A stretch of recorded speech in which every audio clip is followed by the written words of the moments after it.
สดีค่ะพี่น้องFCมื้อนี้พอกันกับแม่ใหญ่สักเล็กน้อยคือเก่าแต่ว่ายากพี่น้องยากนำบ่บ้านจังได๋จังว่าบ่บ้านผู้ขาไปเก็บดอกไม้มาตั้งแต่มื้อเช้านี่ล่ะอยากได้บุญเก็บมาก็เลยสิมาห้อยกระถาไปบ้านมื้ออื่นวันพระไปบูชาพระพุทธรูปไปบูชาพระประธานบัดนี้ก็เห็นหมอแค้นมาเล่นน้ำสนุกเหนือมาจากน้องป้าอ้อยคนลาก็เลยสิให้เขาแค้นให้แต่มีก่อนล่ำประวัติหลวงพ่อแผนหลวงพ่อแผนโสภโนเจ้าอาวาสวัดภูปูนในฝันหรืออีกราชทินานามเพิ่นก็คือพระยานนรักขิตโสภโนเจ้าคณะจังหวัดกาฬสินธุ์ฝ่ายธรรมยุทธอย่างประวัติแรกเกิดเพิ่นพี่น้องเป็นตะลุโตนตั้งแต่เพิ่นเกิดใหม่ๆเขาท้องใหม่ๆกับว่ามีพอเนาะมีตั้งแต่แน่ชีวิตเพิ่นเป็นจังได๋แต่แรกเกิดจนฮอดปัจจุบันนี้เป็นตะลุโตนจากผู้ขาก็เลยขออนุญาตจากหลวงพ่อนะผู้ขาล่ำเลยมันเป็นจังได๋คนเฮาทุกไว้ทานนี่มีไว้ทานทุกชั่วไว้ทานดีไว้ทานชั่วบ่ซั่นดอกผู้ขาว่าตะกี้เพิ่นโอ้ยชีวิตเพิ่นอาภัพอีหลีเฒ่าเอ้ยโอ้เจ้าจ้าบ่ว่างบ่ยากอยู่เฮ็ดหยังที่เราเฮ็ดสิแก้ตรงสิเรานี่มาจะเปล่ามาโอ้สิหาหน้ากินแม่บ้านเอาไปแล้วไปกินข้าวเดียวมาปอกอันนี้แกะดอกไม้ข่อยนี่แกะดอกรักพี่น้องแกะไว้ขายที่อันนี้บาทเอาไงล่ะบ่แค้นมาอันบ่แค้นนี่แม่ลั่นนึงจับหนังสือว่าดอกพี่น้องขอโทษขออภัยก็แล้วกันแจ้งไว้ซะโดนล่ะค่ะบ่มีเวลาได้ก็สิเฮ็ดเป็นบ่ล่ะนี่เฮ็ดเขามานั่งลงบ่ดีบ่นั่งลงเอาเฮ็ดให้เขาดูกันอันนี้ก็บ่แก่เด็กน้อยเขาบ่แก่ข่อยอันน้อยๆนี่เมียซั่นน้อยก็เอาสินี่แก่จังซี่โอ้ยเอาอันน้อยซะเนาะมันก็สิพอสิจะว่าเอาน้อยคนเอาแก่ก็สิบ่ซ้ำเด็กน้อยอะล่ะพอแค่แม่สิอันล่ำทำนองรองเด้อ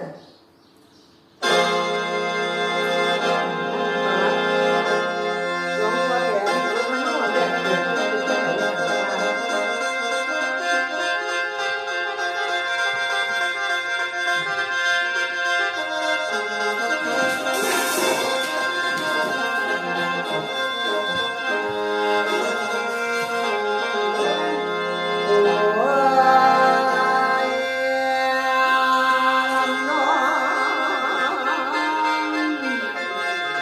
แล้วเพิ่นยังว่ากันเห็นคนลาตัวคำคันใบเป่าเกี่ยวคือเท่าคือน้ำมันหลายชีวิตคนคันทำดีก็สดใสมีน้ำใจแค่กวางมีแนวกวางก็บ่ยานคันหัวขาดเมียนบ่รวยทันว่าทานเมียนบ่รวยเดี๋ยวคุณยายโอ้ยนาง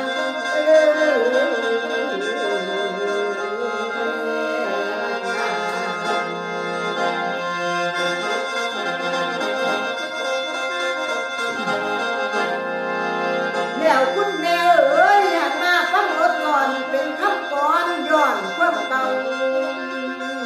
แล้วฟังจากความบอกเราหวังก็แผนแสนสะอื้นคือมีทางน้ำได้ที่มีลูกตั้งมาพอนี้จากแต่ยังเดินตั้งแต่เขาอยู่ในคันที่แม่จังในนอนอุ่นหลับปูกับยา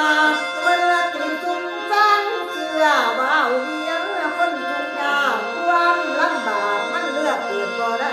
แก่ใจขาดใจปวดเนื้อหลับคุณแม่จังทำงานเป็นปิ่นจีนห้องแต่ใจน้อลายเรื่องละส่วนทางผัวละบ่เคยเรียนมาถามบ่ห่วงนำทั้งพ่อ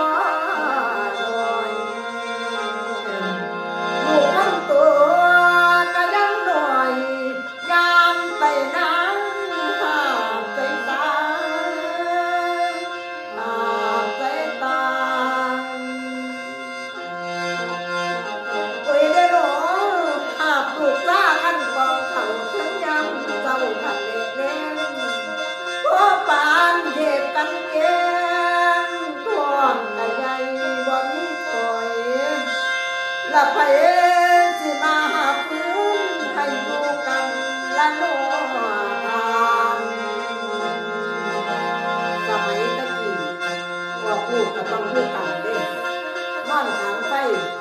เวลาอยู่กันกินน้ำร้อนนอนไฟอย่างดีไปนะก็คือสมัยชุมมือนี่ดอก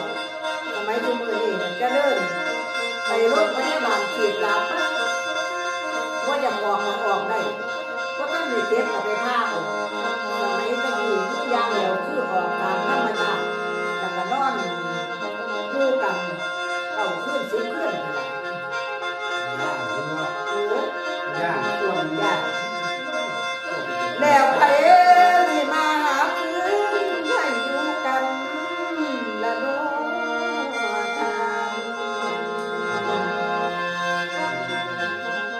ละวางแผนการน้อเอ้ยย่างไปนำมาเป่าหาปลูกซ่าน้อปองเขาหาปลูกตั้งหาพื้นซ่าของเขาอุดกาพร้อมต้องใส่กันย้อนพบถึงคนแดนสั่นบ่มีผู้ที่สงสารใกล้ถึงวันขั้นบุตรตาที่ออกมาได้เตรียมไว้ละเหตุที่ไฟตัดต้นกล้วยมาเลี้ยงกันคนเห็นใจ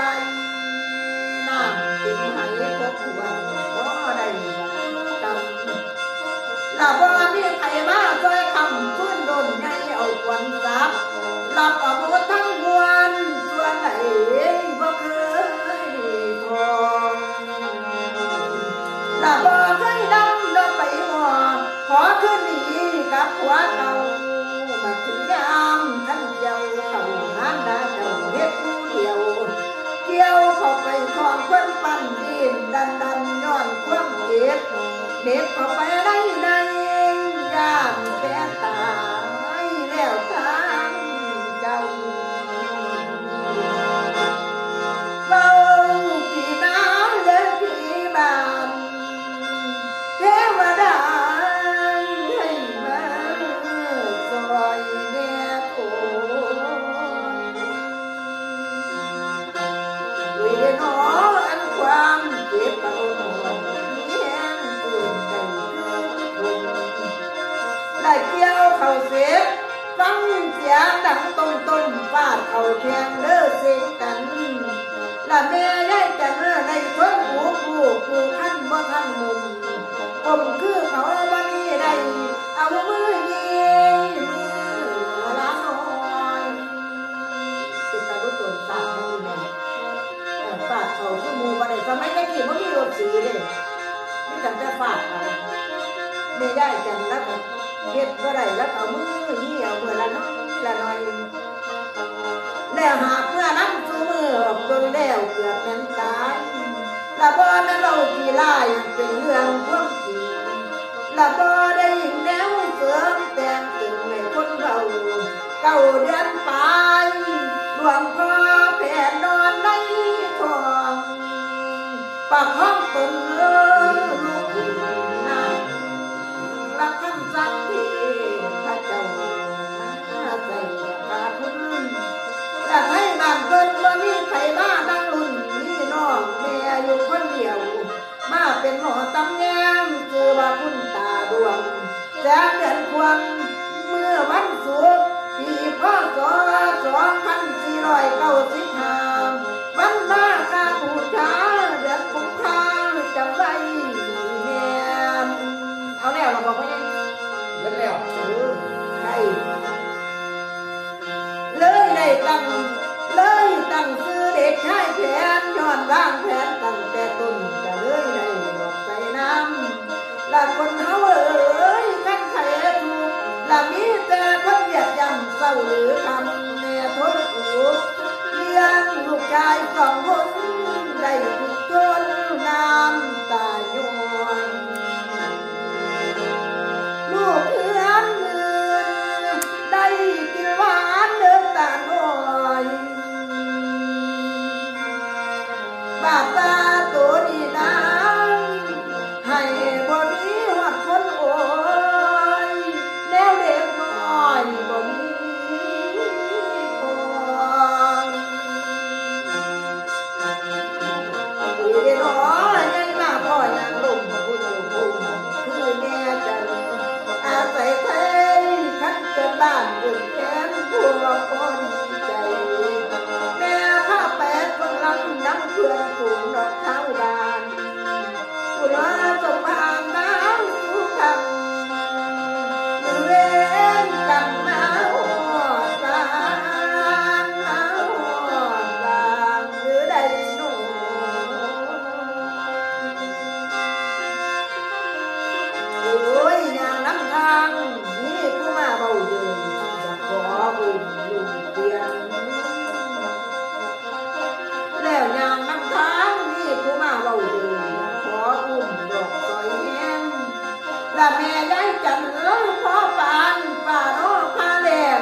แม่นไผเว้าก็บ่เสมอ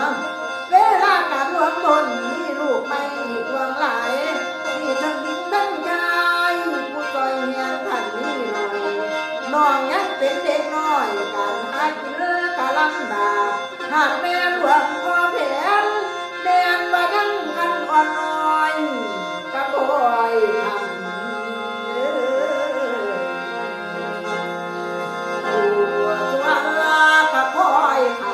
ำตัวสวนแสนลำพันเอ้ยนาไว้นอ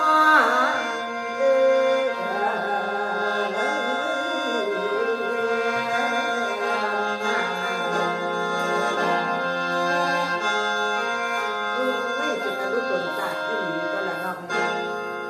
แม่ย่ายจันเป็นบ่มีผัวซอยหาซอยค้อนซอยไปเฮ็ดหยังก็มีแต่เจ้าของผู้เดียวไปหน้าก็หาลูกซ่าก้องเขาปัดมากก็หาลูกซ่าฟื้นกันว่าเกี่ยวเขากับฟาดบ่ได้เอามือยี่มือยองเอามามือละหน่อยมือละกัดตา